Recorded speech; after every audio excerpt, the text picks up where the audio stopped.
Today is February 12th. Welcome to Big Book Daily. My name is Rob. I am an alcoholic. It is a thrill, honor, and joy to be here with you today as we journey through the Big Book of Alcoholics Anonymous and the 12 Steps and 12 Traditions. Today out of the Big Book, we are on Chapter 3, More About Alcoholism. We'll be reading page 32. Since we read ahead yesterday in the 12 and 12, we will skip that today, but we will do the 24 hours a day and daily reflection. So hope y'all are doing well this morning, my friends. It is Thursday, it's Friday Eve, right? But the nice thing is, all we have to worry about is just one day at a time. And what a blessing it is to wake up sober, to have a cup of coffee in hand, and just be alive today. So with that, let's go ahead and get to the good stuff.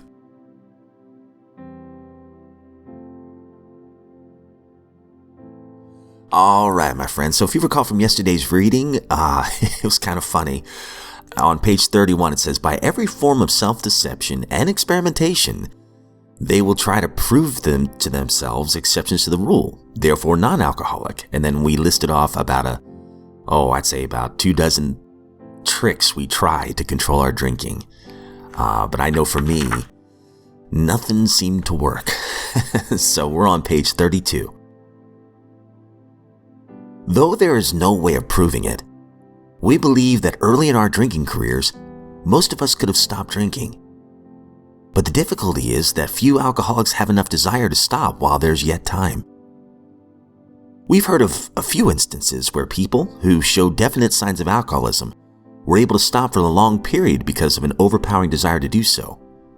Here's one. A man of 30 was doing a great deal of spree drinking. He was very nervous in the morning after these bouts and quieted himself with more liquor. He was ambitious to succeed in business, but saw that he would get nowhere if he drank at all. Once he started, he had no control whatever. He made up his mind that until he had been successful in business and had retired, he would not touch another drop. An exceptional man, he remained bone dry for 25 years and retired at the age of 55 after a successful and happy business career. Then he fell victim to a belief that practically every alcoholic has, that his long period of sobriety and self-discipline had qualified him to drink as other men. Out came his carpet slippers in a bottle. In 2 months, he was in a hospital, puzzled and humiliated. He tried to regulate his drinking for a while, making several trips to the hospital in the meantime. Then, gathering all his forces, he attempted to stop altogether and found that he could not. Every means of solving his problem which money could buy was at his disposal. Every attempt failed. Though a robust man in retirement, he went to pieces quickly and was dead within 4 years.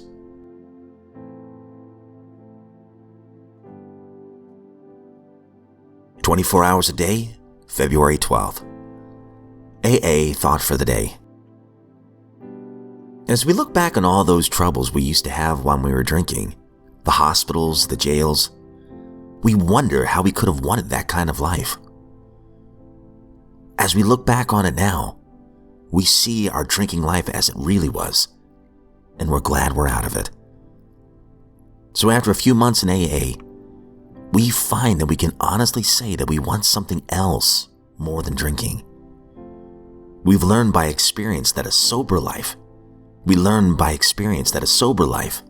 is really enjoyable, and we wouldn't go back to the old drunken way of living for anything in the world. Do I want to keep sober a lot more than I want to get drunk? Meditation for the day.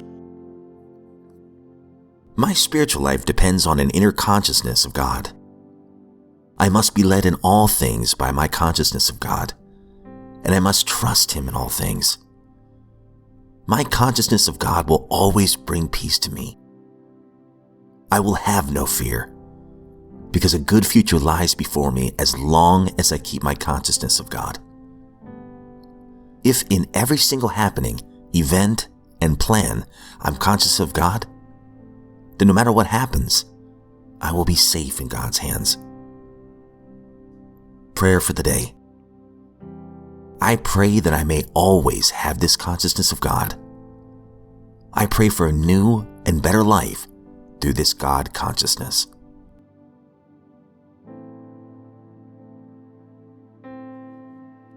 Daily Reflection, February 12th. The root of our troubles. Selfishness, self-centeredness. That we think is the root of our troubles. Alcoholics Anonymous, page 62. How amazing the revelation that the world, and everyone in it, can get along just fine with or without me. What a relief to know that people, places, and things will be perfectly okay without my control and direction. And how wordlessly wonderful to come to believe that a power greater than me exists separate and apart from myself. I believe the feeling of separation I experience between me and God will one day vanish. In the meantime, faith must serve as the pathway to the center of my life. All right, my friends, that concludes today's reading. Some short stuff today, but man, some great stuff. My goodness. First things first with the big book.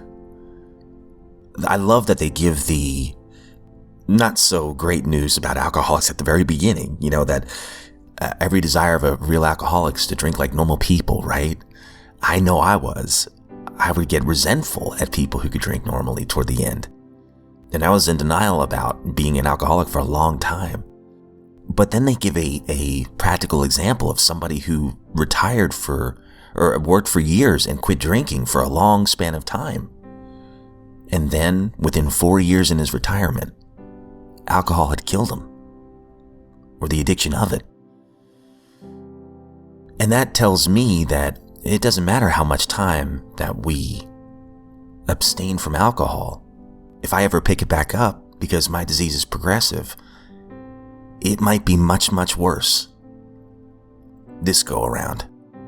That's why I have so much respect for people who come back into the rooms, because one, you have to fight against thinking that, you're embarrassed and you feel guilty and shame and everything, which that's a lie, by the way. That's lies that we tell ourselves, because every experience that I've seen is when somebody comes back, they come back into an embrace in the loving arms of AA. Every time.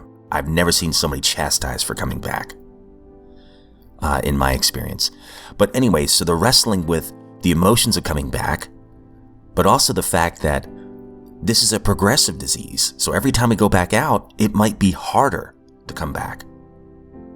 So I have so much respect for people who relapse and come back into the rooms. That takes a lot of strength and courage. And I encourage you, if you are in that process right now of a relapse and you're thinking about coming back, come on back. Trust me when I say that the loving arms of the fellowships will help you. And you're going to help them too by just showing back up. Trust me. It's a beautiful program that way.